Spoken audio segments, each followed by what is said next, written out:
La non-violence est-elle un aveu de faiblesse ou une vraie force mentale?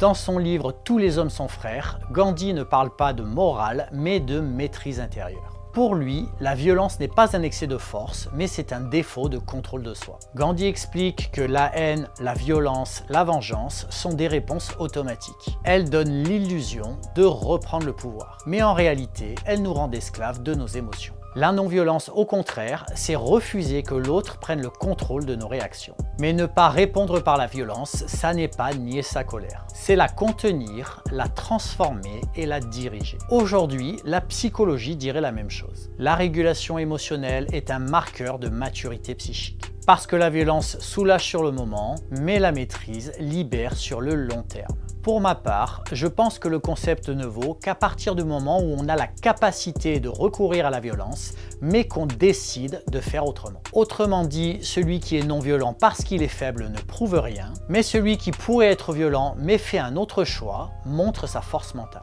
Moi c'est Benoît, je suis coach mental et si tu veux apprendre à vaincre tes démons intérieurs, suis-moi.